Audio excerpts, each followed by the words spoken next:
Good morning! Nagbabalik po ang Panahon TV. Sisilipin po natin ngayon ang 5 a.m. weather forecast ng Pag-asa.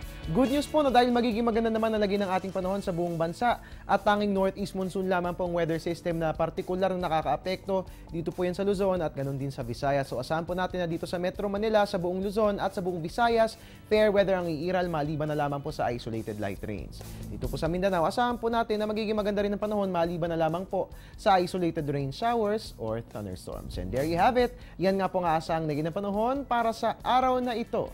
At dito na nga po nagtatapos ang ating programa ngayong araw ng Biyernes. Para nga naman mag-updated kayo palagi, please follow us on Twitter and please like our Facebook page. And you can also visit our website dahil pagdating sa mga weather updates, dito po yan sa ating programa, tunay na walang pinipiling panahon, ang pagbibigay impormasyon. At ngayong araw ng Biyernes, umulan o umaraw man, I'm the man. I'm your weatherman, Harry Bayona, nagpapaalalang tiwala lang.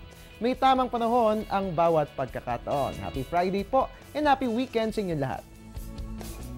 Ang programang ito ay hatid sa inyo ng Air 21. Sagot ko, padala mo.